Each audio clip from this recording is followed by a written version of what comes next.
of how to qualify for financial aid and scholarships.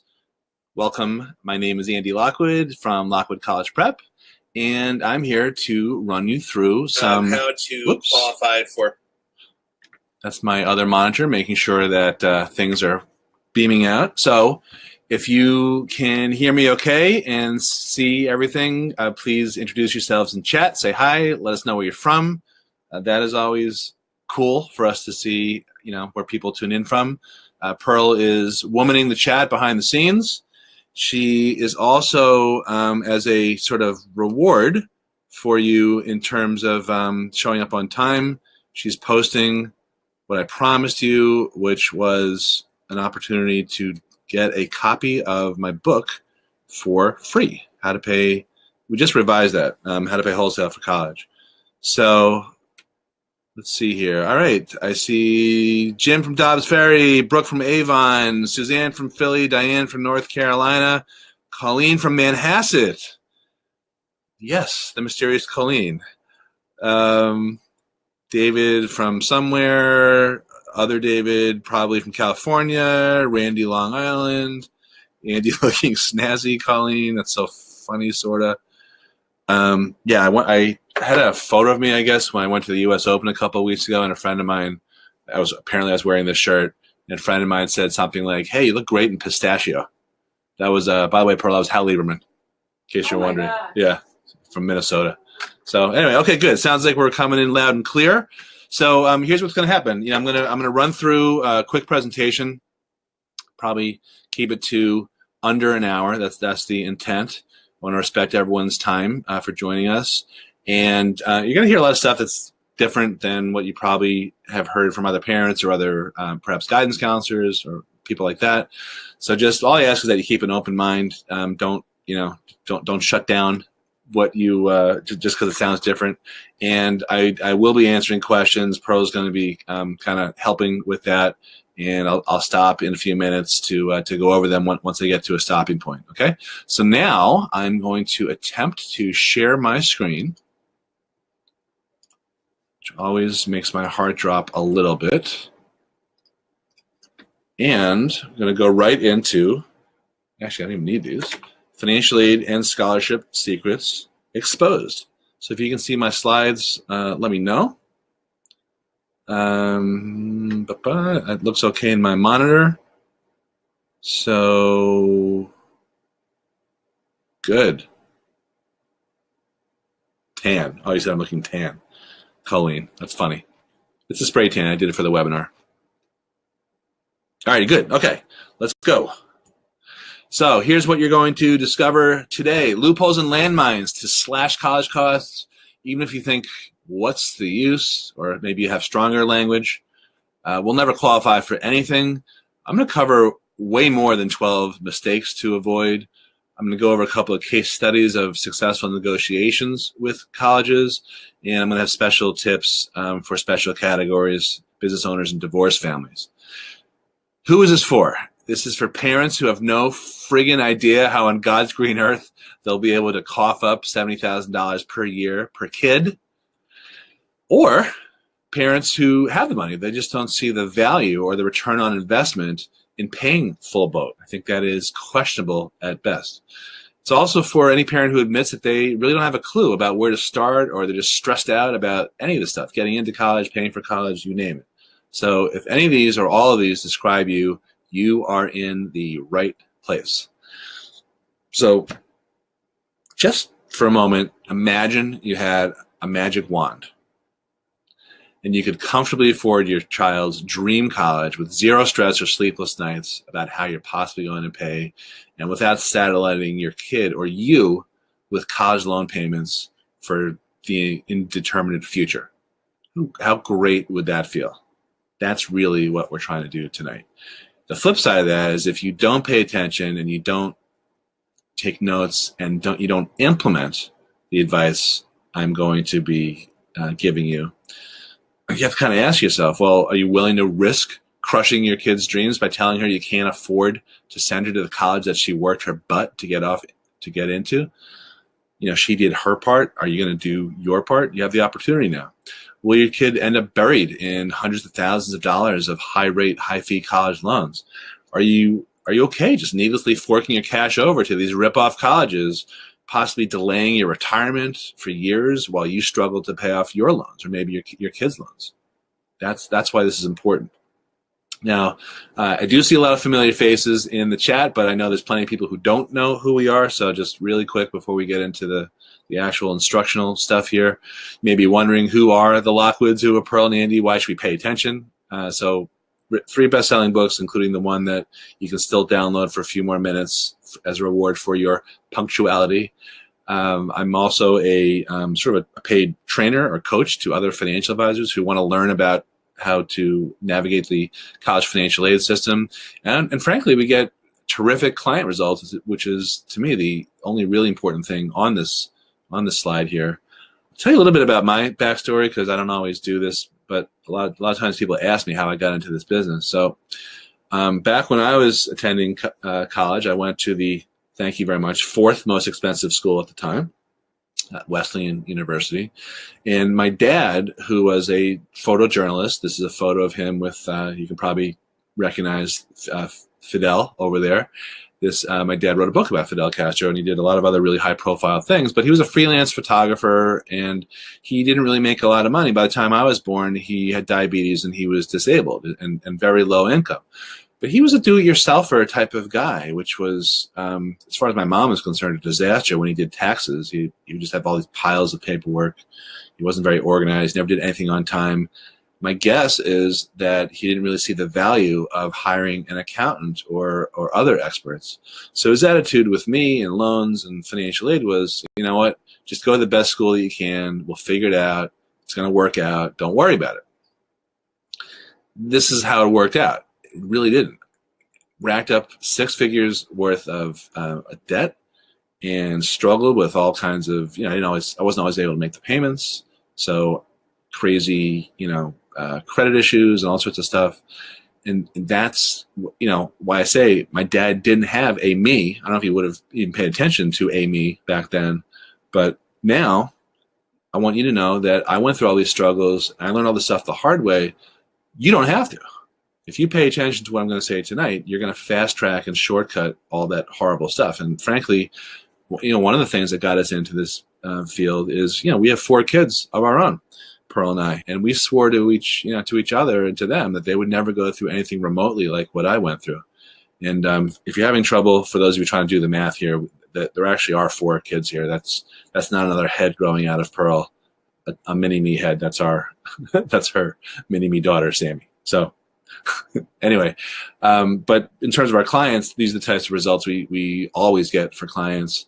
This is a nice testimonial from Stephanie Salzbank from Port Washington. She was worried that none of her friends got financial aid, and then she started getting her offers from her daughter's great schools that she was hoping to get into, like Ithaca and BU. My friend said, "I can't understand how you receive so much in assistance." Well, I got nothing. I even had the FAFSA people, whatever that means, fill out the forms. And Steffi said, thank you. You made this whole process so easy, less stressful, and downright fun. All the loopholes. So that's one example. We also help kids get into college with the essays and applications. This is a text I got from Julie Perellis down in Hewlett, who was just gushing that she was told by the Cornell admissions officer that her kid's application stood out, and she gave me a lot of credit for making those possible. This is very cool. Dennis O'Hara is a superintendent, and he says he knows a lot of college planners who promise results but don't deliver. In your case, I got real results, and he gets thanked by parents to recommend him. Here's the craziest testimonial I ever got, then we'll get into the presentation. Fake Donald Trump just loved the work that we fake did for him. So, okay. Moving along. Let me make an obvious point here. The less you spend on college, the more money you have for other stuff. And that's really what this is all about. You have more money for retirement. You have more money for paying off your mortgage if you're that crazy. You have, you can do fun stuff like take vacations or eat out more or buy jet skis. I don't really care what you do. You'll just have more to be able to do that. You can do anything other than just giving it to these rip-off colleges. So where do you start? And a lot of people you may also be in this group. You've heard about all these forms, the FAFSA. That's just one of several hard to figure out acronyms. This process is crazy complicated, and I personally think it's for no reason. But when you get the government involved, that's what happens. Things get out of hand. So you may be willing to throw up the white flag, or the equivalent of the white flag, and that's, you shouldn't do that. But I don't blame you. It's totally not your fault. You shouldn't expect any help from. People do this, but unfortunately, they shouldn't expect any help from guidance counselors or accountants or financial guys, and I'll get into that more in a couple of minutes. This is one of the reasons why. This is the regulatory scheme, the simplified view behind the FAFSA, which is the easier form. This is what it looks like. There's other stuff that's really stacking the odds against being successful in this product. Other factors here. Tuition has skyrocketed compared to literally every other industry, cost of living or medical care and all that, and it's continuing to go up. A lot of experts predict that student loans are the next bubble to burst, with repercussions that are going to ripple throughout the economy. I don't have a crystal ball, but I understand what they're saying. There's other challenges that our kids, I have kids the same age as you, most likely, who are facing. 50% of college grads are underemployed, meaning they don't have jobs that require college degrees even 2 years after they graduate. That's crazy. 93% of employers in polls and hiring managers say that college grads are completely unprepared for the workforce. Student loan defaults are out of hand. They are supposedly slowing, but I think a lot of that has to do with these income-based repayment plans, which really just kind of kick the can down the road, and ultimately taxpayers, I think, are going to be the ones that are going to pick up the rest of the discharged loans. But the defaults are still very, very high. And that's why you should understand that you got to take this seriously, because the odds are stacked against you. So I'm going to zip through 5 secret ways that colleges and the Department of Education are out to get you, and then we're going to go through some tips once you understand, the playing field here. Some tips that you can use to beat these colleges and the government at their own sick game. Because in financial aid, it's the responsible middle-class families who do things like live below their means who are punished for doing the right thing, while irresponsible families are rewarded for doing the wrong thing. I'm not saying this to be political. I think I'm being there's different ways to look at this, but I think this is fairly straightforward and factual, and you'll see what I mean. Here's one example. Home equity, the trap of owning a home. Now, I'm guessing people, you may be one of them on this presentation, think that if you own a home, that doesn't count against you. It's not supposed to count against you. That is partially true. It's not completely true, because more than 400 colleges actually penalize you for owning a home. In other words, they expect you to be able to tap that equity, maybe an equity line, maybe refinancing, to be able to use as an asset to pay for college. So what they do is, if you have equity in your house, they treat you as if you have that money ready, willing, and able to use to pay for college, and they reduce your eligibility by that amount. So there is a penalty for owning a home and having a low mortgage and paying it off. And frankly, it's not just the colleges. The government would rather lend you their high-rate, high-fee loans as opposed to encouraging you to use some, lower-rate options and possibly even tax-deductible options like your home. And why do you think that is?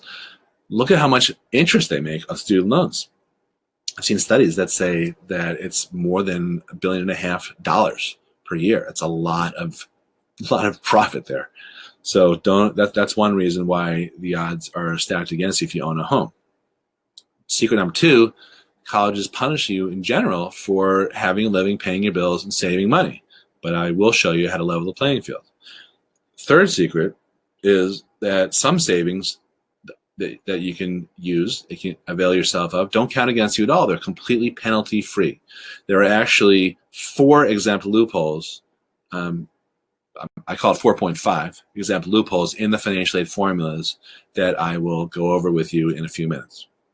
The 4th secret is You'll never hear about these loopholes except by chance. If you just happen to have stumbled across this webinar, you're not going to hear them from guidance counselors who, frankly, are not trained in the nuances of financial aid. And the average ratio of kid to counselor is something like 500 to 1 nationally. In New York, where we are, it's in the 400s to 1. And even at the private schools, we have a lot of kids who attend private school. The ratios are better, but still the issue is that guidance counselors and college people at private high schools are not trained. They don't really focus on the money aspect of it. So you're not going to get help from them. CPAs and accountants, they are ostensibly experts in the tax code, but it's a lot of work for them to keep up. They have their hands full, and there's a big change going on right now. So to ask them to then also delve into the college financial aid rules and regulations is a tall order. And I have conversations all the time with accountants about certain things that they didn't know, even with their own kids. And Pearl and I have a half a dozen or so accountants as clients every year who just say, we don't want to deal with this, just take care of it for us. We don't want to make a mistake. So I'm going to share some of those little tidbits with you, so you will be smarter than some accountants about financial aid once we wrap up the hour here. And then there's financial advisors who put themselves, hang out a shingle and say, hey, we do college planning too, but really what they're doing is selling products and earning a commission. In many cases, I'm sure there's some good financial advisors out there who don't do that. I am not a financial advisor. I don't sell any products, but personally, I felt that there was a little bit of a conflict. I'd rather just give straightforward advice and then refer to a financial advisor or work with the client's financial advisor. So again, it's a whole new. Financial advisors not only have a different incentive than doing what's in your best interest, no matter how you slice it, but frankly, they have a lot to keep up with their own compliance stuff. So it's hard for them to delve into financial aid also. Okay. And colleges won't tell you because they're businesses.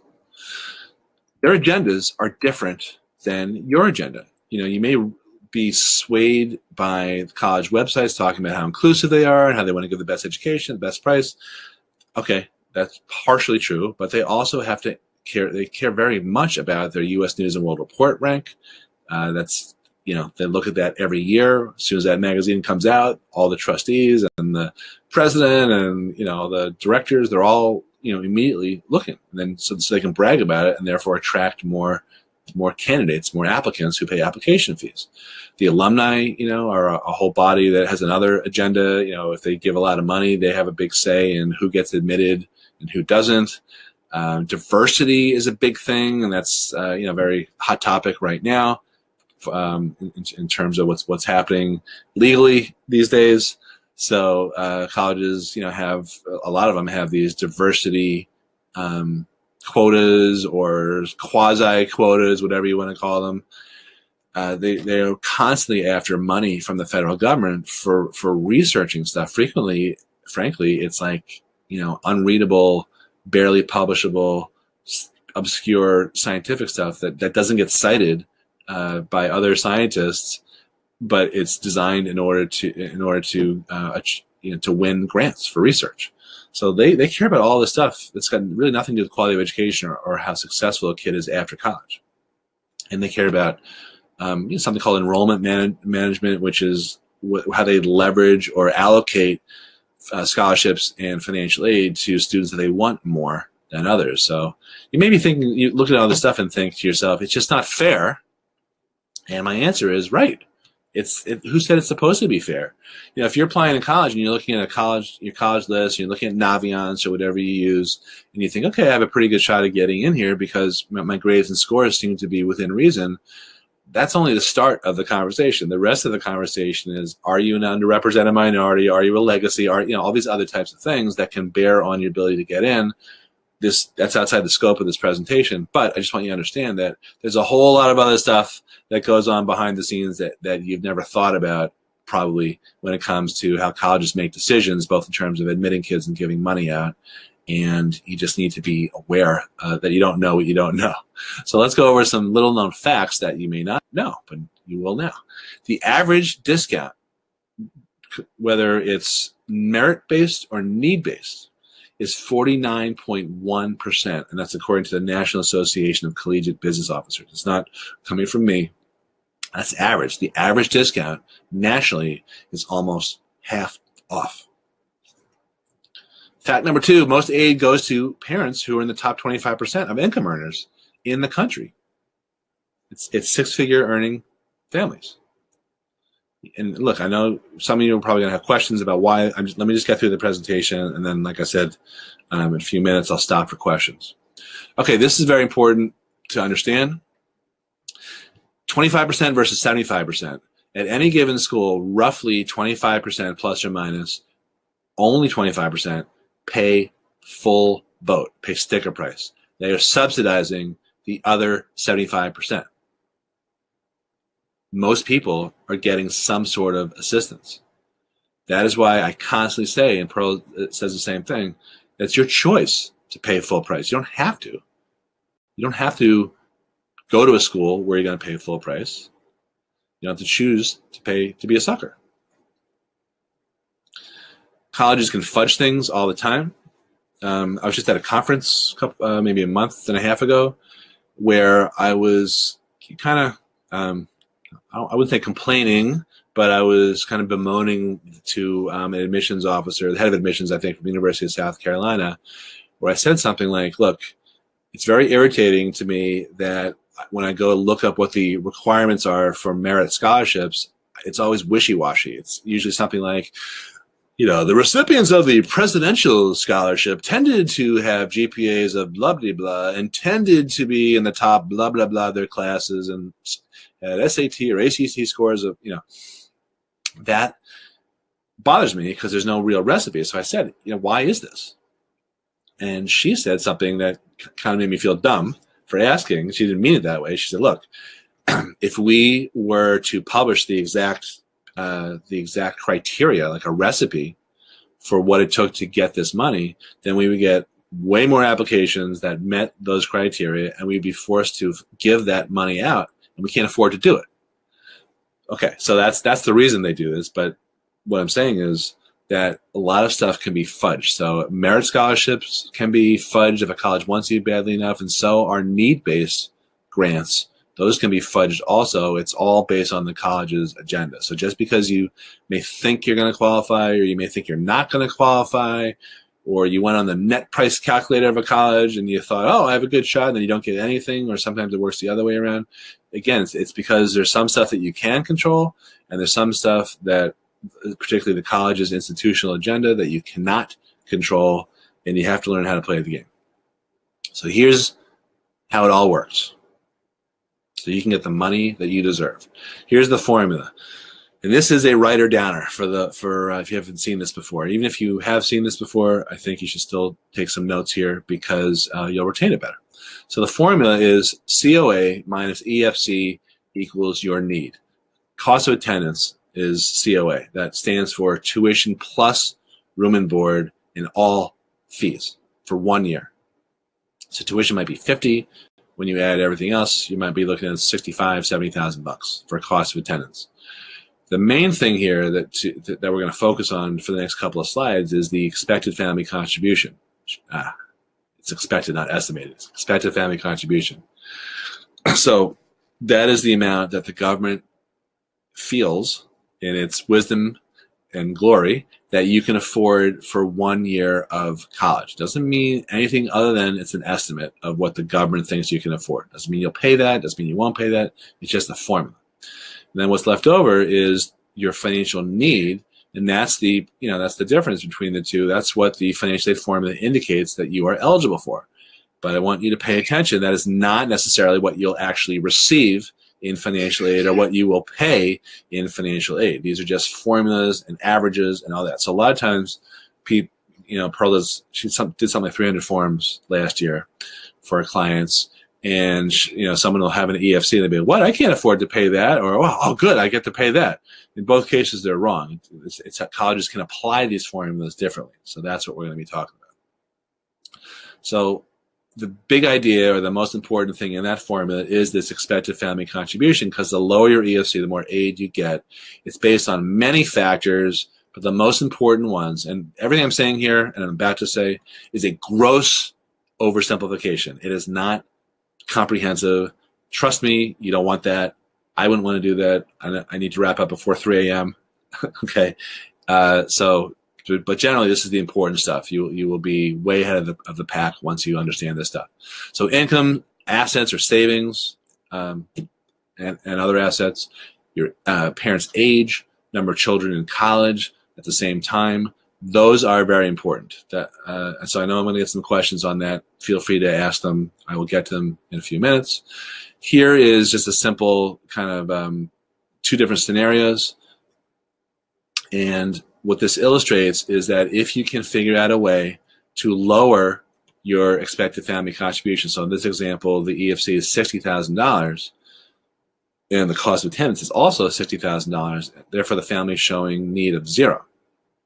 But if you can figure out how to lop about $15,000 off from your EFC and drop it from $60,000 to $45,000, now all of a sudden you're eligible for $15,000 a year, which is a 30% discount per year. So the real money adds up here. So let me just take a quick sip of water here. If you understand this so far, just this simple math, specifically the concept about if you lower your EFC, you'll increase your eligibility. If you understand that, give me a Y in chat, Y for yes. So lower your EFC, the more need you're going to show, the more eligibility you'll have. And that means more money. Just to connect the dots for you. So if you understand that, type of Y.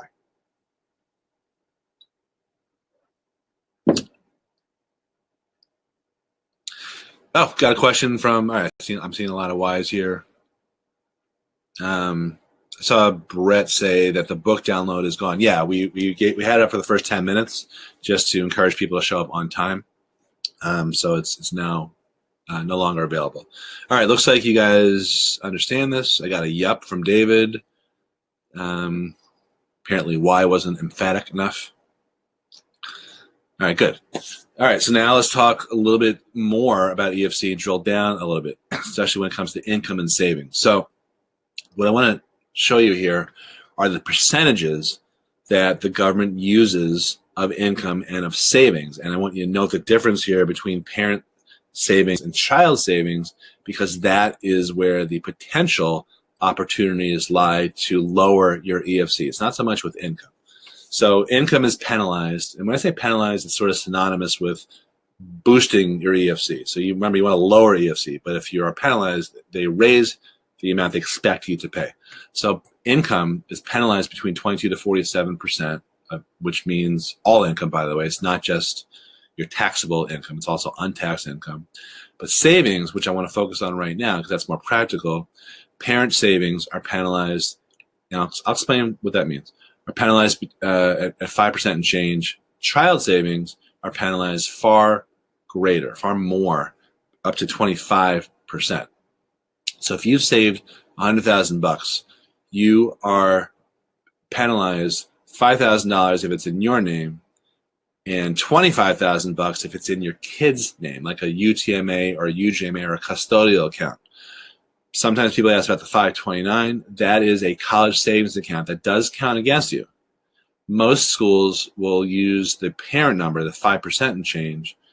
Many schools, but not as many as the previous group, will penalize you greater than 5%, somewhere between 5 and 25%. It tends to be the private schools that have their own money and they can make their own rules. You know, the golden rule: he who has the gold can make the rules. So that is the story with 529s. But in terms of everything else that counts against you, it's really everything's in the bank, even cash, stocks, bonds, and mutual funds. But then I told you before, there's some types of accounts that don't count against you, and I'm going to be getting to those once we wrap this up. So my point here is, in financial aid, it's not how much you have saved, it's where you have it saved. If it's in your name, you're penalized less. If it's in your kid's name, you're really severely punished. And there are some areas that you're not penalized at all. I mentioned income before, just to round out this discussion before we move on to some of the strategies. So income is penalized between 22 to 47%. It's a sliding scale. So if you look at $10,000, you're going to be penalized between $2,200 and $4,700. and it's all income. I mentioned that before. Sometimes people gloss over that, so I just want to emphasize it here again. My rule of thumb is take whatever you're making and take 30% of it. So if you're making $200,000, 30% of that is $60,000. That is your contribution. That is the expected family contribution from income before you get into savings and all that other type of stuff. So let's just, I didn't make a slide about this, but let's say that you have an $80,000 expected family contribution because you make $200,000 and then you have some savings. You're not going to qualify for aid anywhere unless you have more than one kid in college. So what happens frequently, and this is a mistake that I want you to avoid, is parents have an EFC of $80,000 and they've slaved over the financial aid forms and they get nothing and they just totally, pissed off. They're like, I'm never doing that again. That's crazy. So they never do the forms again. But the mistake or the self-sabotage that could happen is in 2 years when their second son or daughter goes to college, and let's say everything else stays the same, that $80,000 gets split between the two kids. So it's actually a $40,000 contribution for each kid. It's an expected family contribution. So now all of a sudden they're eligible for those overlapping years. So if you have more than one kid in college, if you have twins, triplets, you want to adopt a kid, one of our kids maybe, then then feel free to that's not the right way, but you should definitely keep applying. That's what I'm saying. Okay. Another question we get a lot is, what's the income cutoff? There isn't an income cutoff. You can search high and low all over these crazy interwebs, and you won't find any magic ceiling that once you cross it, you're not going to be able to qualify for anything. And the reason is because there's all these other factors. But my general rule of thumb is, and I just demonstrated this to you, if you make $200,000 in income, it gets really hard to get any type of money from a private college.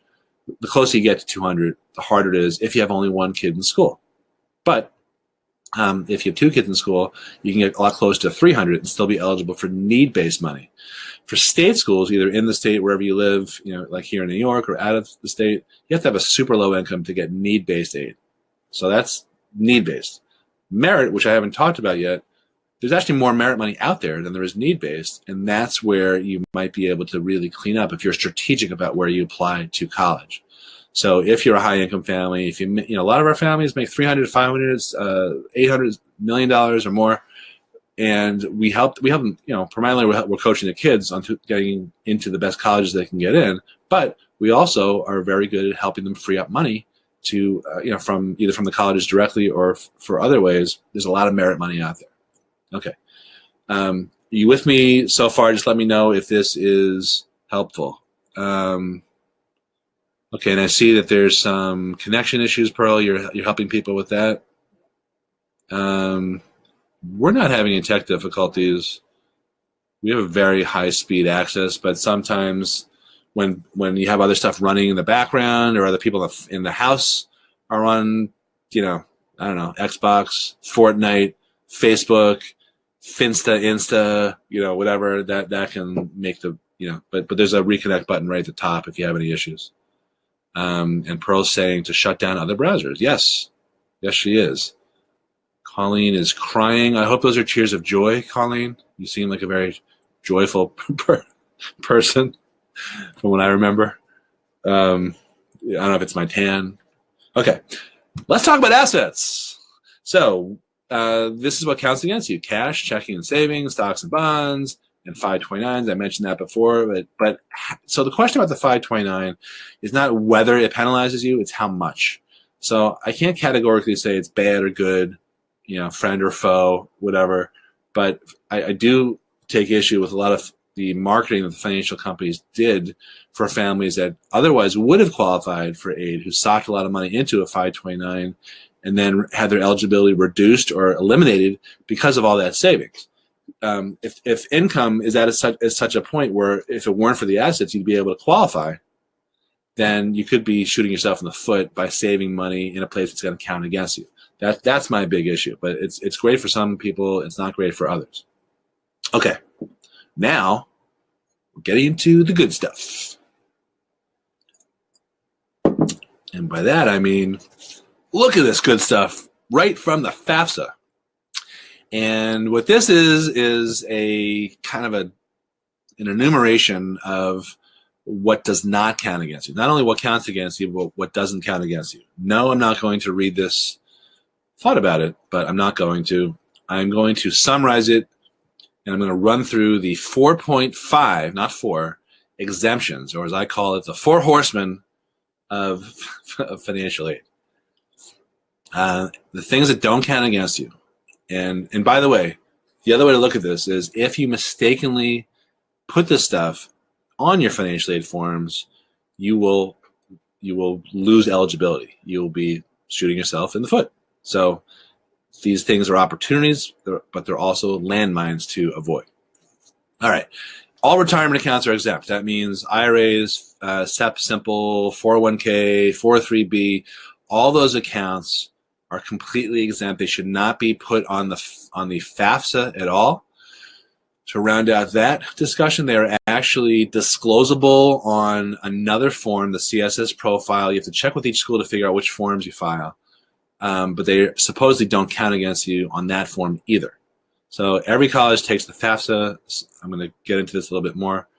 Some schools take an additional form, but in both cases, retirement accounts don't penalize you. You just shouldn't disclose them at all on the FAFSA because the FAFSA asks, and I'll just go right back to this. It's really hard to read this, but if you were looking at, I guess, number 3, investments do not include the home you live in, the value of life insurance, blah, blah, blah. That's where I'm pulling all these from. So if you say, oh, I have $500,000 worth of investments and you're including your $450,000 IRA, that's a mistake that will cost you money. So retirement accounts are not penalized. Those are exempt. Your primary residence is exempt on the FAFSA. And you may be saying, well, wait a minute. I thought in one of those slides before you said there's a problem with owning a home. There is for 400 colleges that take this other form called the CSS Profile. So most colleges, most of the 4,000 colleges out there don't penalize you for owning a home, but 400 of them do. So that's a partial exemption. Number 3 there, the third bullet point, are annuities. If you own an annuity and you mistakenly put that down on the FAFSA, the main financial aid form, FAFSA, free application for federal student aid. I know I'm speaking quickly, but I want to respect everyone's time. That will penalize you and cost you eligibility. On the other form, CSS Profile, certain annuities are exempt and others are not exempt. So it really matters. So if a financial advisor approaches you and says, by the way, you could save some money for college if you buy an annuity from me, because they speak like that. And what you should say is, oh, well, does the college take the CSS Profile or not? And he'll be like, what the hell are you talking about? I just want to sell you an annuity. So some annuities penalize you. Those are called non-retirement annuities. Those will penalize you, whereas retirement annuities will not penalize you. So you have to be just telling you this so you keep this in the back of your mind. It's a possible exemption.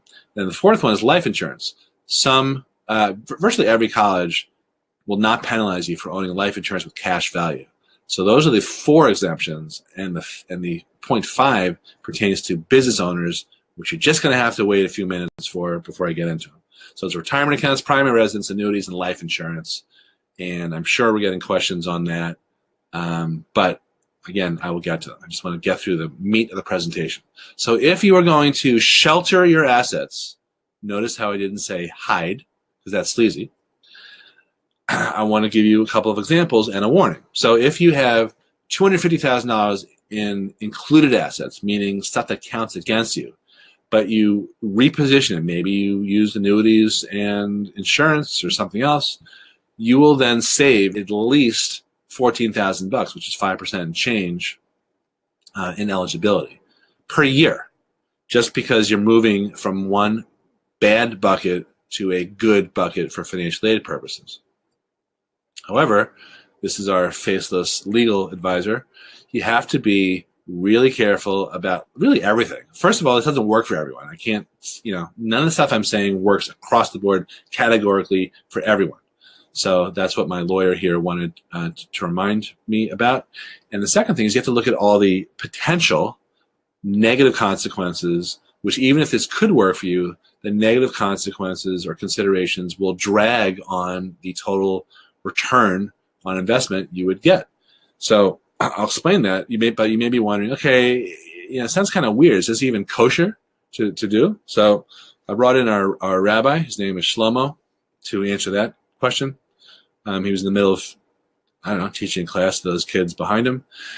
He reminded me, and I want to pass this on to you, that this is kosher just the same way as taking a tax deduction is kosher. You don't have to. You can choose whether or not to take a tax deduction, but it's been, from the Supreme Court, it's been agreed upon for centuries. Maybe not quite a century, quite centuries, but decades, that it's not unpatriotic or anything bad to take a deduction or take as many deductions as you can on your tax return in order to minimize your tax burden. So too it's just as kosher to avoid overpaying for college, to get as much of a discount as you're entitled to. Another similar sort of regulatory body is Medicaid. If you have a senior citizen parent who has a bunch of assets in their name, you may be thinking about, you may have already done this, you've gone to an attorney to move money out of their names in order for your senior citizen parent to qualify for more health benefits. Well, we do the same thing in financial aid. We use different tools, but we move money around to try to qualify for more education benefits. So it's really an analogy there. And I think this was an ad from an old Morgan Stanley campaign. You must pay taxes, but there's no law that says you got to leave a tip, right? So don't overpay on your tax returns, which is not what this is about. Same thing with college. Don't overpay for college. You don't have to. That's straight from the rabbi. So regular strategies that we see a lot in our office. Like I said, it's not every kid and family, but sometimes moving money out of kids' names into accounts that don't count against you, the ones I mentioned before, sometimes that can really pay off. Sometimes being strategic and smart about using a mortgage or a home equity line can really pay off because the colleges are penalizing you anyway, so you might as well use it and possibly improve your eligibility. You probably have a handful of clients each year that, no more than 4 or 5 that consider that type of strategy. And then, I mentioned before, insurance and annuities seem to work a lot, but again, you've got to be aware of the pitfalls. I told you before, I don't know if you're just joining, but I'm not a financial advisor. I don't sell these types of investments. I used to be in-house counsel to a brokerage firm in the 90s. I saw a lot of really, shady stuff going on. Since then, I've probably seen like 4 or 5 products that I would call suitable. They don't hold your money and have all these crazy fees since then. But my point is, you have to be not just swayed by the allure of, saving money on tuition, but you have to understand also what the potential negatives are too. Pros and cons include, if you're going to sell something, what are the tax consequences? If you're going to sell a 529, there might be a penalty. It could be a couple $100, it could be a few $1,000s. It really depends on your own situation. Once you're putting your money into one of these types of accounts that are exempt, some of them lock you up for 12 months, which to me doesn't seem that bad, like a CD. Others, it could be 7 years, which to me is awful. But that's just me. Your own situation is unique to yourself. But you have to ask yourself these questions. What's the suitability in general of what's being recommended to you? You've got to be very skeptical about anyone offering you something. So I'm just trying to go through some of the common considerations. And last, if you're just applying to a bunch of schools like state schools that don't have money, then rearranging your money and putting it in different buckets and selling it and buying stuff or whatever is like rearranging deck chairs on the Titanic. It's not going to do you any good. It's just an exercise in futility. So that's a big factor also.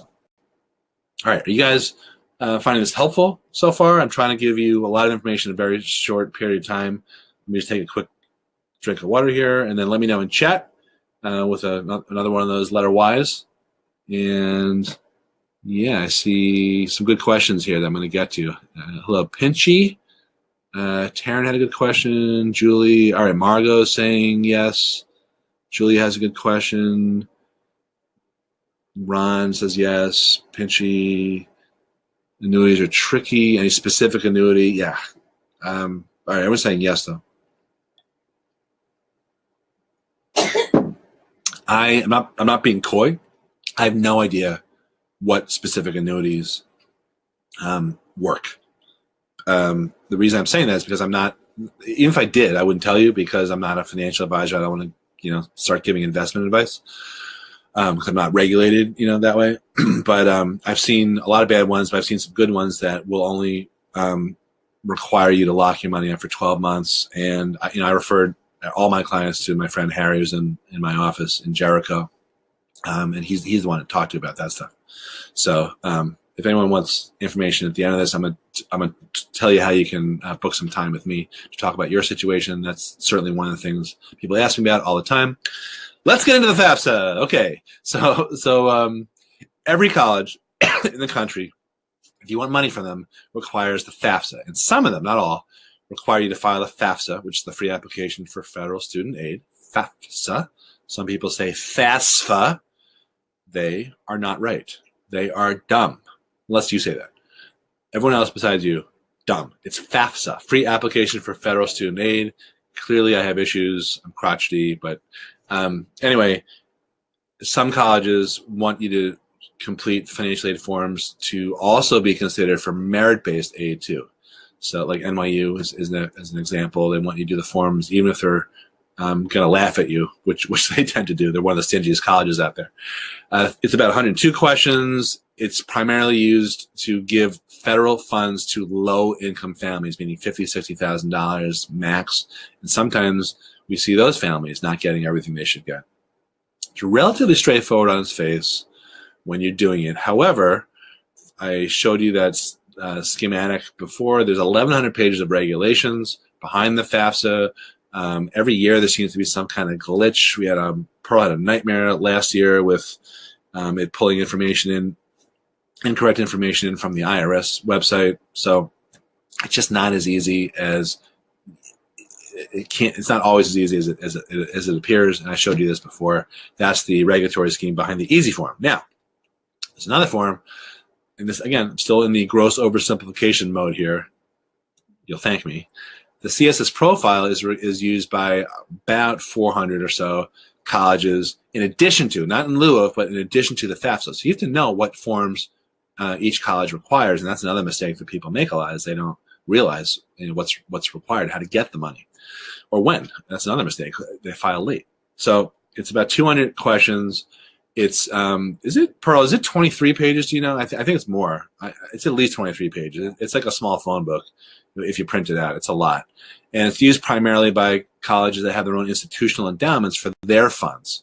It's not federal money. It's really more from colleges that have large endowments, mostly private colleges. And it is not, the FAFSA is deceptively straightforward looking. The profile is not, so you won't be fooled that way. And it's much more invasive because it counts more stuff against you, which I mentioned a few slides ago. Your annuities aren't all exempt, and you disclose your retirement accounts on the profile, and business owners have a lot more disclosures. This is just one screenshot. I don't know how well this is going to show up on your screen, but these are a bunch of questions that I just want to read a couple to you from the CSS Profile. Here we go. Enter the amount your parents have in their cash savings and checking accounts as of today. Enter the total value of your parents' assets held in the names of the students, brothers and sisters who are under age 19 and not college students. What is the total current market value of your parents' investments? Do not include blah, blah, blah, blah, blah, blah, because they ask for that later. What do your parents owe in their investments? What is the current market value of your parents' home? What do your parents owe on their home? What year was the purchase? What is the purchase price? So on and so forth. So what do you notice about this? Who's paying attention? Who's supposed to be filling out this form? Just type it in chat. I'm going to take one more sip. Right? I'm talking to you parent to parent about filling out these forms, but when you look at the profile, the complicated form, guess who fills it out? I'll wait.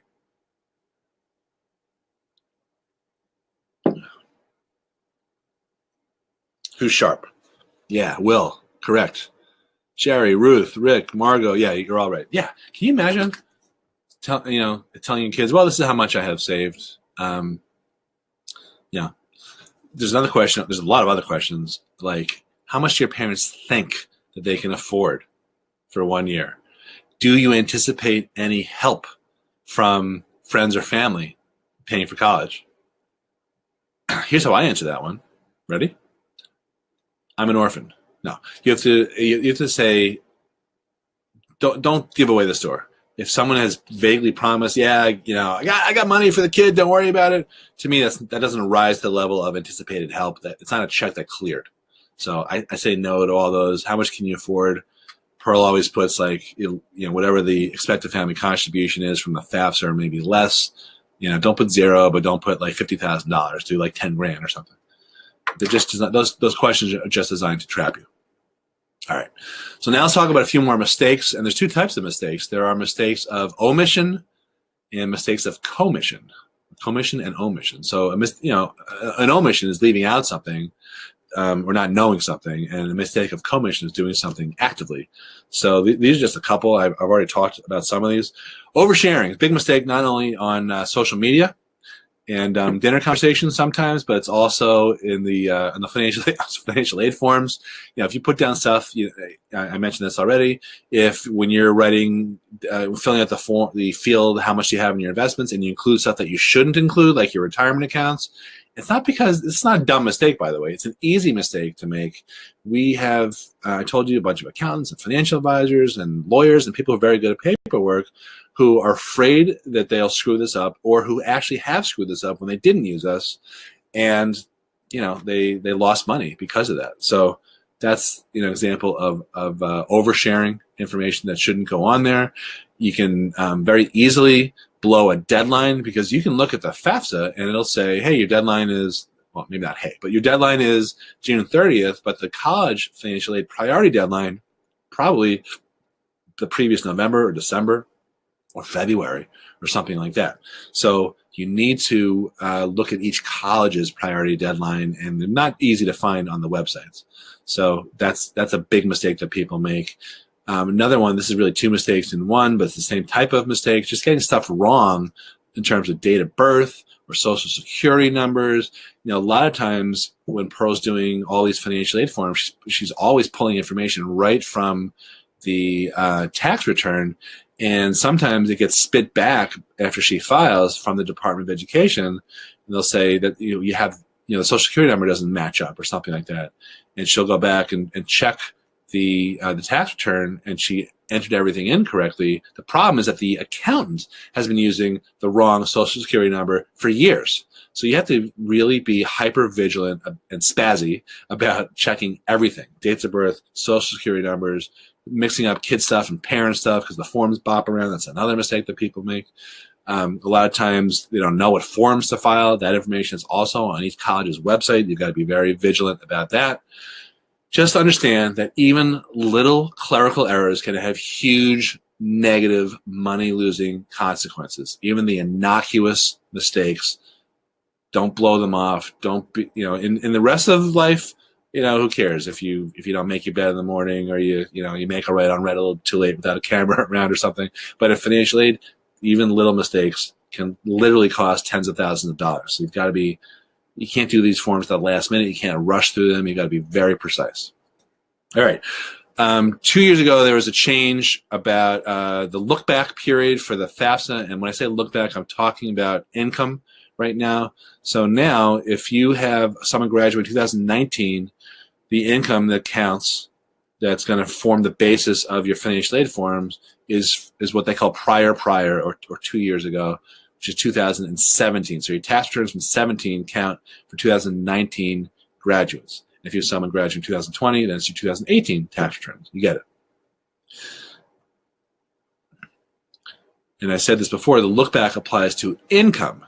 It does not apply to the rest of the form, including where you have savings.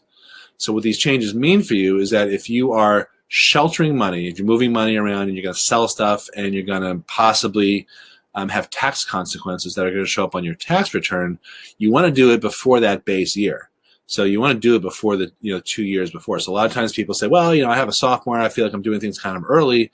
And I'll say, you're really not that early for two reasons. Number one, if you have any stuff that's going to flow through to your tax returns, the best year to take care of it is before you have to disclose it on your base year.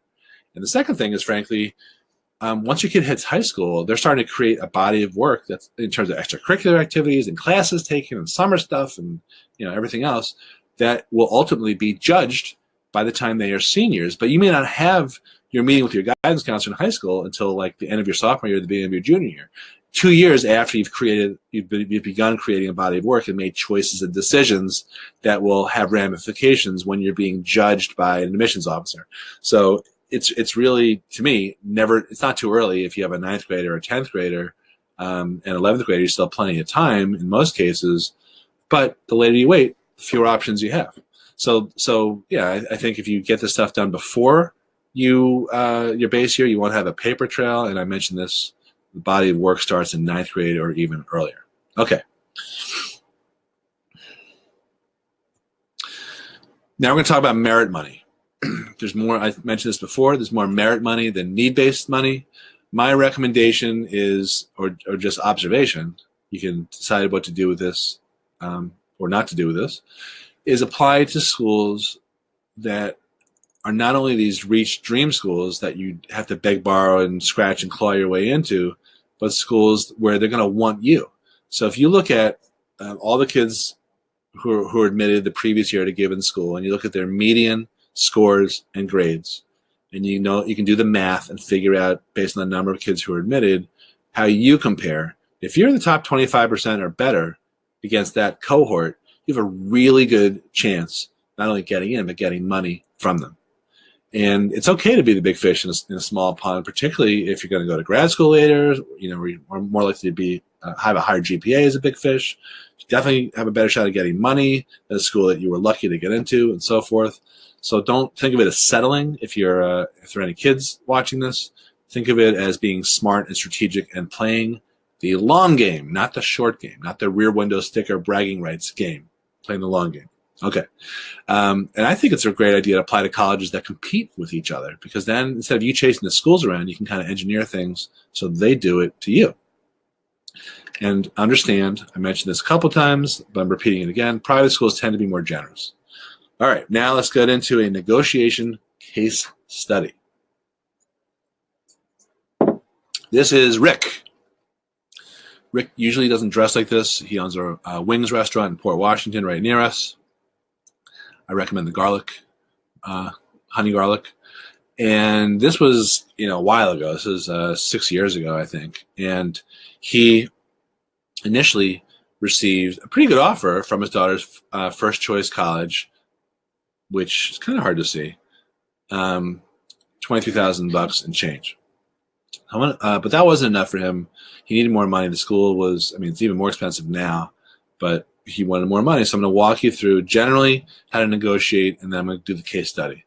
So first of all, a lot of people think, I didn't even know that I could ask for more money. The answer is, yeah, you can. So just understand that if you don't ask, you don't get. The sports cliches, you miss 100% of the shots you never take. That was supposedly said by Wayne Gretzky. So always ask for more money. There's really no downside to do that. It really helps if you have other offers from schools that compete with the school in question that you want more money from. That's a great leverage to have. If you have information they don't already know, like if you were to say something like, we need more money because we live in suburban Long Island and it's very expensive. They know it's expensive. That's not new information. They didn't give you the first time. They're just going to roll their eyes and say, sorry, no. Always be on the same side of the table, not across the table. It's not really a negotiation, even that's what I call it. It's really more of an appeal. You want to be non-adversarial and be very borderline obsequious. Think Eddie Haskell from Leave It to Beaver. Don't be entitled. Be polite. And you need to include all stakeholders.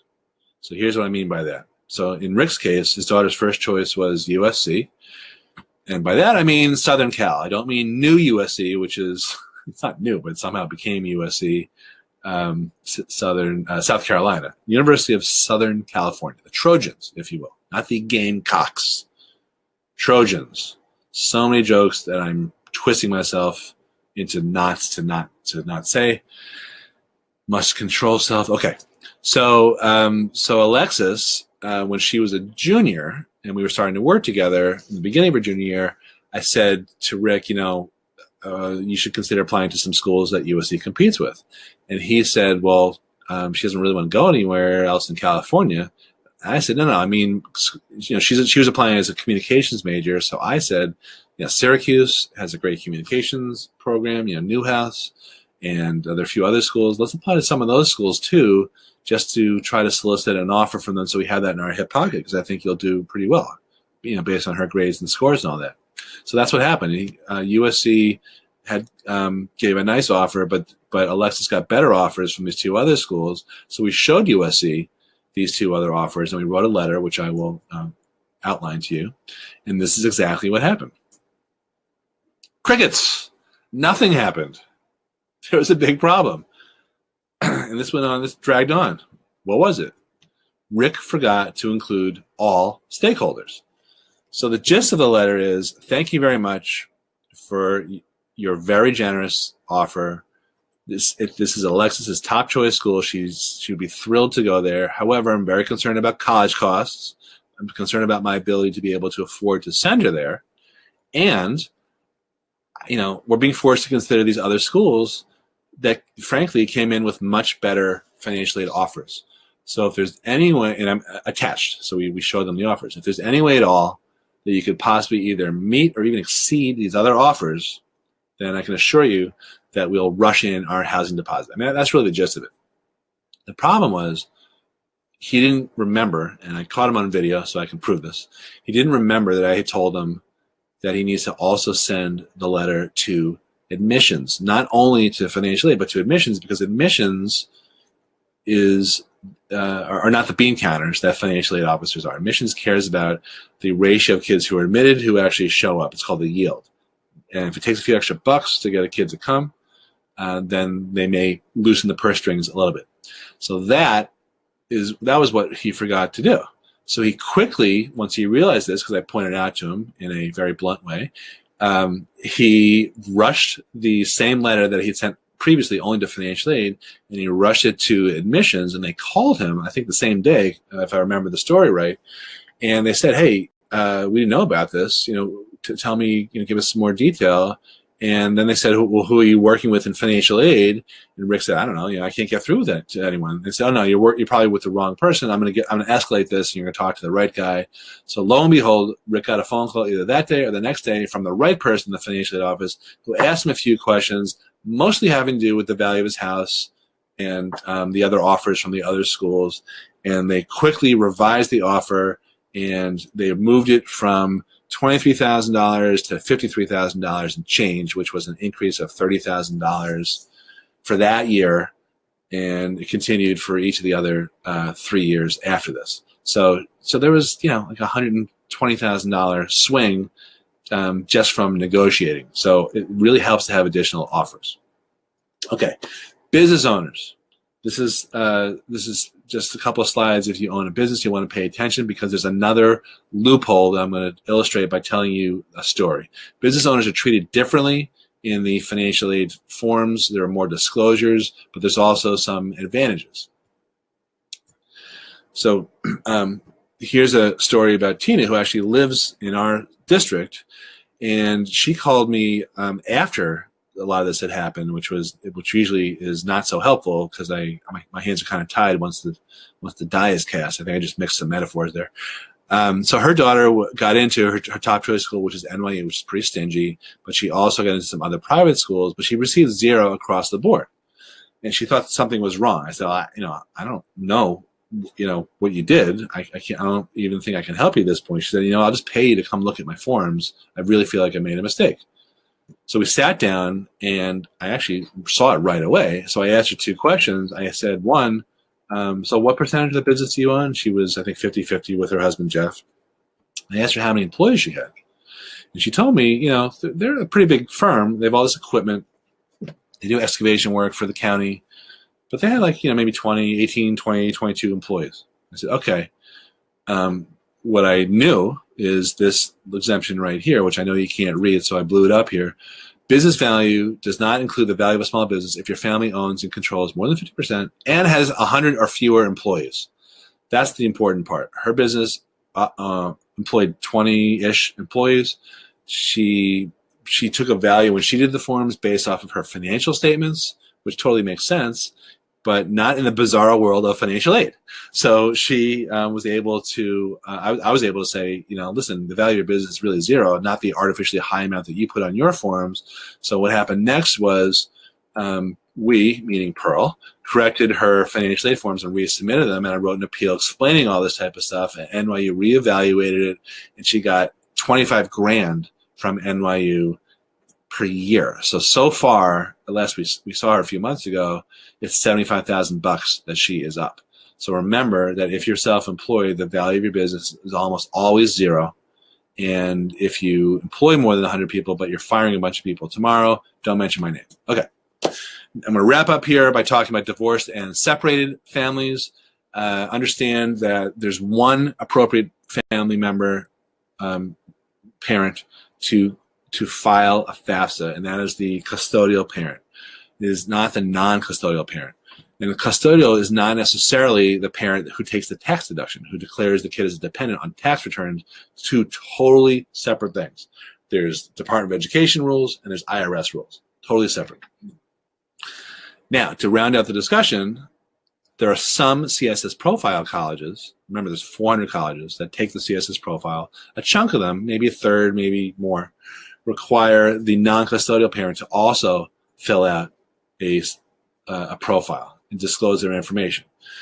This changes. It changes like every year. There's new changes about not just the profile, but all these forms. So from year to year, one school may require or not require it.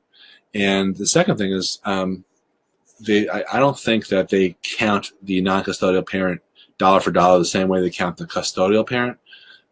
So it's just, you're not dead in the water if you have a non-custodial parent who makes a lot more money and you have to disclose that, or that non-custodial parent has to fill out the forms and submit them to the college. Not necessarily game over at that point. So another question we get sometimes is, well, what happens if the ex-husband, the dad, it's always a deadbeat dad, is not going to cooperate with filling out the forms? Then you tell the financial aid office, and 9 times out of 10 they'll say, okay, just sign this affidavit of non-cooperation or something, and you don't have to disclose that information. But occasionally some colleges will say, you know what, we need his information. Tell him that we can't evaluate your son or your daughter for financial aid unless we have his information. So it's a case-by-case thing, with a school-by-school thing. Just understand, if nothing else, that most of the time it's the if you have any flexibility, you can always go with a lower income and lower asset family member if that's the parent that the kid resides with the majority of time. It doesn't matter who declares the kid on tax returns. It's really about the domicile of the kid, where the kid lives 50% or more of the time. So if you have flexibility, occasionally we see that with our clients, not always, but occasionally. So at this point, we're wrapping up here, and I think, I'm going to get to the questions right now, but I think I've given you sort of a high level, one-on-one level understanding of how to get more money from colleges and a lot of pitfalls to look out for. And you really have two choices, So there are some current clients who are on this presentation, but if you're not a client and you're thinking about all this stuff, I think you have a leg up to be able to implement some of the advice that I've given you, and you already know a lot more than a lot of accountants and certainly guidance counselors. But you may want some help. The choices are, you can either do it on your own, just kind of wing it, or you can use an expert to guide you with a tested and proven system that's been around for, we've been doing this 18 years. If you have questions about, can I get any scholarships or financial aid? Is it even possible? Am I even looking at the right colleges? Can my son or daughter even get in anywhere decent? Or sometimes it's, if you're really honest, I don't even know the right questions to ask. I'm so overwhelmed. Then what I can offer you is, and I see that Pearl already put this offer up, you are more than welcome to take me up on my offer to waive our normal fee of $249 and do a phone call with me for what we call a college strategy session. I have cut back very severely on the amount of spots that I make available, just because we're just overwhelmed with referrals and just growing our business, but I still want to be able to help people, without charging them. So as of now, we're making 5 spots available per week. Instead of paying $249, you can avoid that. And the gist of the college strategy session is really to have a candid conversation about whether there's any hope for you, whether we can help you or not, and to see if we're potentially a good fit. You don't have to make a decision. There's nothing to buy. I just like to keep it very casual and blunt and honest. And we can help everyone, but I don't want you to feel like there's any pressure. The only catch is that if I can't help you, I'm going to tell you that. And that's probably 1 out of 3-ish clients, potential clients that happens to. Sometimes people are very skeptical. Scott Sanders said he was so, he was saying I was nonchalant, that he thought that it might be a scam, and what he ended up saying was that his son went to GW, this is a long time ago, on monies 100% from my involvement. And he really liked it when I told him I get my clients 5 times the amount in their investment with me. That's return on investment, and I love hearing stuff like that. So that was very cool. I told you before, we help kids get into any type of school, including MIT. This is a text from a Harvard client. This is a girl who got into Yale. She was, I couldn't have done any of your help on my application. But I said before, we can't help everyone. Here's who. This may be offensive. I'm sorry. Here's who we can't help. We can't help these types of moms. What are these called? Right. Helicopter moms. Don't book if you're a helicopter or know-it-all parent. I just don't want to butt heads with you. It's going to happen. If you have an apathetic or uncoachable kid, little entitled or whatever, please, there's other college advisors that will take you. I just don't want to deal with that. I'm sorry.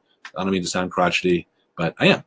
And I don't want parents who don't understand the concept of return on investment, meaning we're not low cost, we're not El Cheapo, we're not super expensive, but we're not, we're right in the middle. We charge anywhere from $3,000 to more than $15,000 for our services, depending on what families get from us.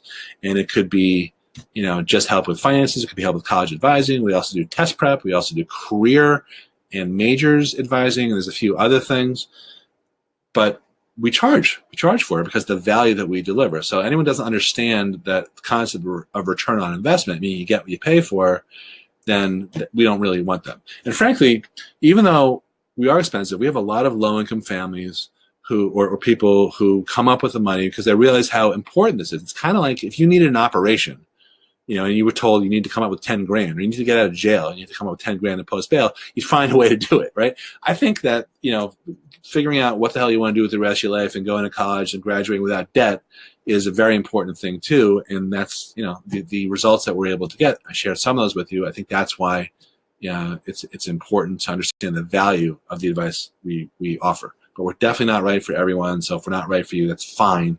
I'm not trying to pressure you. I'm just trying to state the case for us. Services include help with financial aid and scholarships, doing the forms, test prep, negotiating financial aid awards, college essay advising, majors and careers, resume enhancement, meaning marketing, meaning improving your position to get in, helping with the college applications. We do all kinds of boot camps for clients and a lot more. And if you want to talk about it, please go ahead and book us. My closing deep thoughts are all the stuff, when you step back and you think about it, it can make the difference between affording your kid's dream college versus letting her down and saying, I can't send you to the school that you deserve. And just be very careful about this, whether you use us or not. To understand that one little mistake can cost you literally thousands in lost aid that you deserved. And we represent, in my opinion, in Pearls, an investment in college success without the stress. That's our whole thing. And my last testimony that I'll share is from a client of mine from a long time ago, Beth Sova, who's now out in Houston, Texas. And this made me think, I think this is the real business that we're in.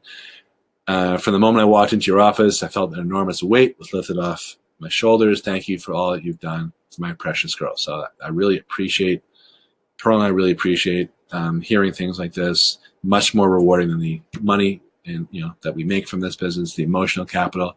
Thank you very much for attending this presentation. I am now going to get into my questions. Okay. Pearl, you have questions posted for me? I do, and they're in order. You can start at the top. Let's go from top to bottom. Okay, cool. All right. So,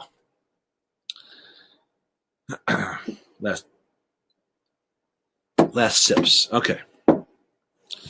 Pearl said something vulgar to me. I'm not going to print that. Thank you, Pearl. Are 529 plans in different child's name all added together? The answer is yes. The 529 on the FAFSA is considered a parent asset. So if you're the custodian, you are the custodian for all of your kids. And what that means is that because you can switch beneficiaries between the kids, between and among the kids, colleges know that. So that's why you have to list them all. All right, I'm gonna put on my old glasses here. How do families with 500,000 income get anything from an elite school? Okay, well that's interesting. So most of the elite schools like Ivies and all that are need-based and not merit-based. Ivy League colleges ostensibly do not give out merit-based scholarships. Now, I made this throwaway comment before, the colleges can do whatever they want, and we've seen that happen, but it's very unusual. It's not even worth talking about. But they can figure out, if a kid's an athlete, somehow they're going to show more need than if they weren't an athlete compared to another kid whose family may have the same income and all that. So if you make a lot of money, your best bet, and you want to save money on college, your best bet is not the elite schools. I'll just be very blunt. If income is 200 and one of the parents is 65, would that help to get a discount? That's from Julia. Yeah, that does help. The older you are, the more eligible you are. So that age is one of those factors. That's why I highlighted it for you. That's a very good question. Cherry, do you recommend spending down the 529 first for those who are not eligible for any aid? Well, if that's going to make you more eligible, then that's definitely something you should look at. I would stop short of making a recommendation here. But listen, you have the 529 to pay for college, so why not use it? So I think above all, that's what it's there for. But if your income is at such a point where if you didn't have the 529, then you would otherwise qualify, then yeah, I think I would do that. I would spend it down quickly, or maybe look at even selling it. All right. Terry, my eyes are getting bleary here. Is there any consideration for medical hardship? So in terms of when I was talking about appealing, I said if you can introduce new information to a college on appeal for them to consider, they may adjust your award. And a medical hardship falls squarely in the category of new information that they couldn't possibly know about from the financial aid form. So in other words, what you'd say is, look, I know our income looks one way, and in the formulas, we appear to be eligible. However, we had all these other expenses that you couldn't possibly know about because of unreimbursed, medical expenses or, whatever. Could you please take another look at my file, my eligibility? So that is absolutely in that category. David, is there a real life example? Pearl, I don't know what that means. I think I did give a bunch of real life examples. Is a child CD exempt? No, not at all. Anything in a child's name counts against you, even worse. Julie, are you going to get the business owners? Pearl, I did. No. What? You just putting them in? Can you edit them? Sure. All right. What if there's been a marked reduction in income from the eligibility? She wasn't nice? Is that what you're saying? All right. Yes. Okay. All right. Crotchety. All right. Well, can't please everyone. Feel free to not watch if you're crotchety. What if there's been so Will, this is a very good one. What if there's been a marked reduction in income from the eligibility for FAFSA and the year the kid starts college? So that is another classic example of an appealable bit of new information that I was talking about, just like the medical expenses, they couldn't possibly know. So in other words, the argument could be, look, I know we looked one way. So this year, for example, in I guess April, I wrote probably 100 letters of appeal. I stopped counting after like 103. And many of them were kind of along the lines of, okay, I know that you're looking at my tax return from 2016, but I was actually laid off from work, or my business, went south at the end of that year. And since then, I've been making low or little or no income. and that's not reflected on the financial aid forms, but that's my reality. So that was something that happened in the not so distant past. Can you possibly take another look at my eligibility? And frequently colleges will say, okay, send us proof. If you were pink slipped, if you have a severance agreement or something, send us that. That is a very, very real appealable issue, and you should definitely bring that up if you have that scenario. So thank you for that question. Dennis, what are the state penalties for spending down a 529 for private high school tuition? I don't think there are any at this point that I've seen, because the 529, you get a deduction off of your federal taxes. You might get a deduction off your state taxes depending on what state you're in. But I don't know so far that I haven't seen anything about that. But that's a very interesting question to me. Thank you for that one. I wish I could give you a better answer. Julie, FAFSA isn't the issue. It's the CSS for those who seek the top schools. Okay, that's not really a question. Pearl, she would edit Pearl, but she's right. David, is there a way to prevent our kids from seeing our financial? No response? No. Just gnashing your teeth? Okay. David, is there a way to prevent our kids from seeing our financial information on the financial aid forms? Yes. Don't let them do it. They don't, most kids will never know what the hell you're writing, what you're filling out. So you do everything. That's what I recommend, actually. David, public schools don't require CSS. I don't remember ever seeing CSS when I applied for FAFSA when I went to college. Yeah, don't think this is the same as when you went to college. It's definitely different. But there are some, very few, but there are some, Pearl. Okay, there's some CSS Profile school. There are some state schools like UVA, University of Michigan, North Carolina, and there's probably a few others that are state schools that do require the CSS Profile. The bottom line is you got to check with each school. Absolutely. And it changes from year. And it can change from year to year. Okay. David, which schools require the CSS?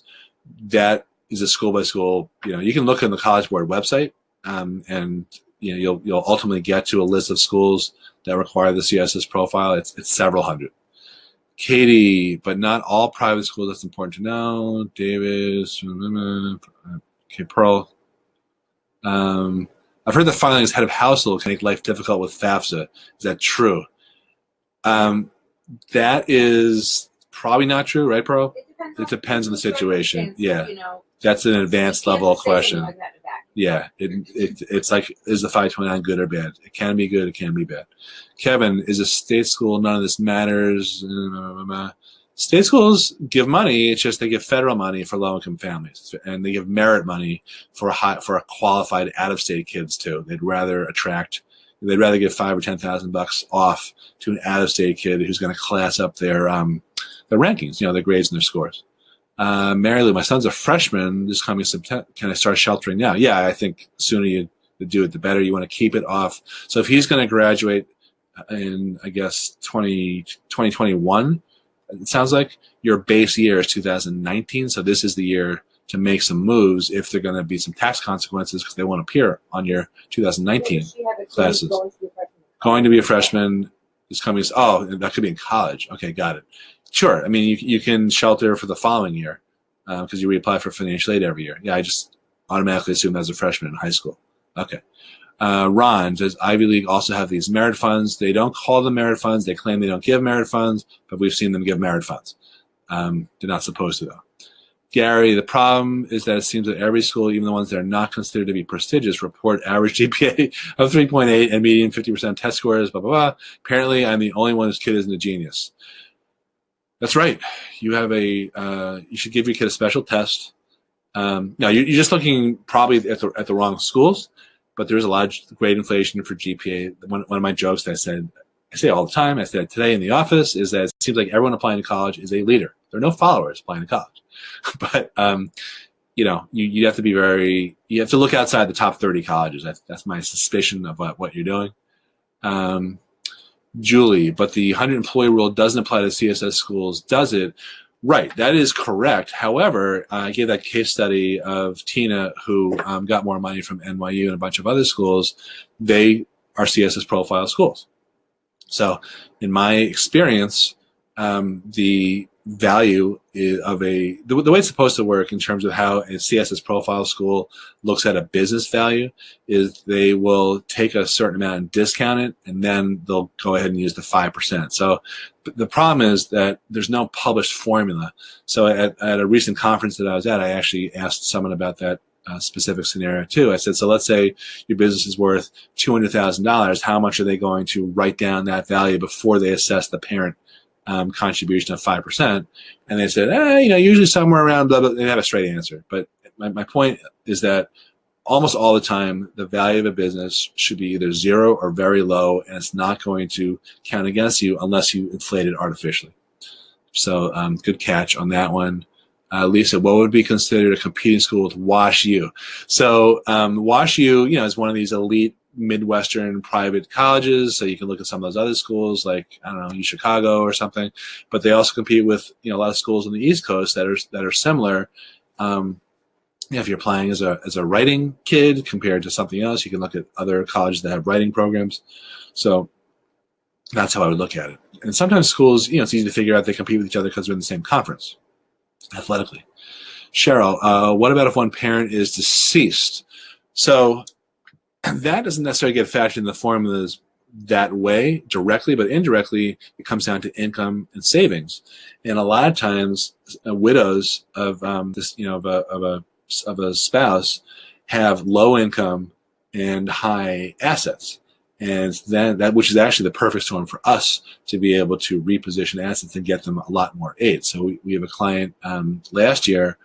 I won't say her name, but her daughter got into a very prestigious liberal arts college. She's going to play a sport, and she was sitting on a lot of money. And she worked, but she had a very modest income. But she did a net price calculator. She wasn't going to get any money. So we worked with her to reposition her assets, and she ended up getting I think $25,000 or $30,000 from that school. So she was very happy, and that's kind of like a perfect storm. But that's a very common scenario. So you can get more money, but it's not necessarily because someone's deceased or not. It's just based on how you look financially. Carrie Taylor, I printed out PDF of the FAFSA. Can't find where to inform that a parent is deceased. I don't know where it is. It's on there, but it is on there. Asks about the status. When you register, is it when you register, Pearl? It's there somewhere. Okay, just trust us. Lucy R, does cost of attendance include room and board or not? Yeah, it does. Cost of attendance is everything: room and board, tuition, everything. Julie, CSS Profile schools are not likely to have merit for parents who have high income or own businesses with high net worth, even though they have less than 100 employees. We've found that not to be true, so I'm not. You may have your own experiences, but we have found that not to be true at all. In fact, the CSS Profile schools tend to give the most merit money, actually. Katie, Pearl, big age difference between parent, military family, rental, property, retirement. I think, can you just answer that privately, I guess? You know what I'm talking about? There's a question for you in there. But that is, the rental property may or may not help you. I'm sorry, it's going to hurt you, but you might be able to do something with it. Carrie, do families have to send in copies of bank statements and other supporting documents? That's a good question. Only if you're asked, only if you're verified. Most of the time, it won't happen, but there's at least a 30% chance that it could happen from one school. Cheryl, I fought the director of financial aid of the school and received more grant money. Nice. Pearl really helped me. Cool. So it sounded like Pearl helped you with a fist fight. Pearl's very aggressive as a former prosecutor. I don't know if people always know. We got to start telling people more that that you were a former prosecutor in Queens County. She did hearings against mob lawyers and stuff. She's tough. Don't piss her off. But good, Cheryl. That's cool. Laura, my house is paid for and I have 7 figures in savings. Am I paying full sticker price? No, not necessarily. We have plenty of clients who don't pay full sticker price who have very similar situations. Depends on your income, depends on what schools you're applying to. Sometimes you can reposition things so that you're going to improve your eligibility, so you're definitely not dead in the water. Lucy, my son's going to a sophomore year. I guess that's college. Our income changed before he started. Financially is aware. We are working with financially, but not admissions. Should we now send info to admissions even though he's a sophomore? I think it's an exercise in futility at this point. Admissions they want to bribe you to come, but once you're there, they know they have you. So wish I could give you a better answer.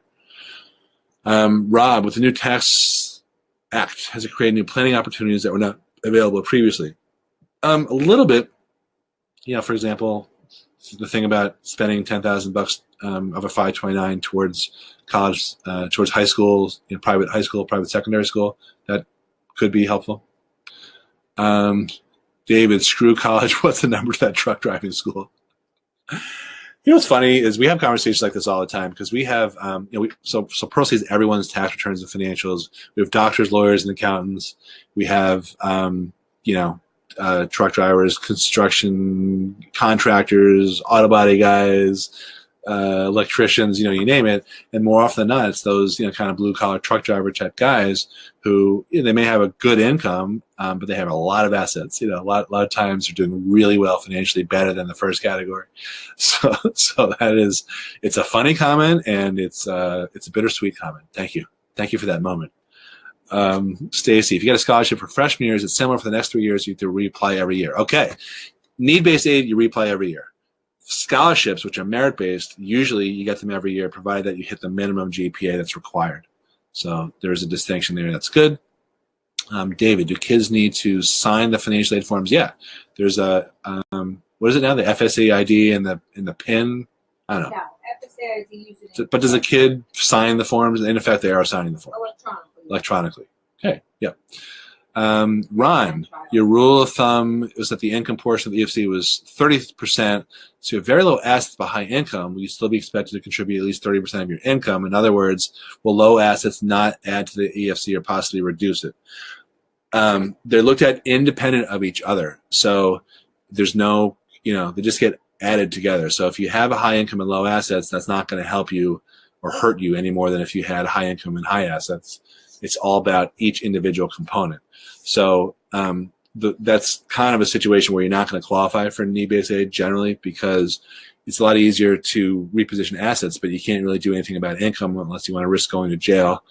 And I just don't recommend that for most of my clients. So, you go away your kid goes to college, you go away yourself. Hey, meet Bubba, your new roommate.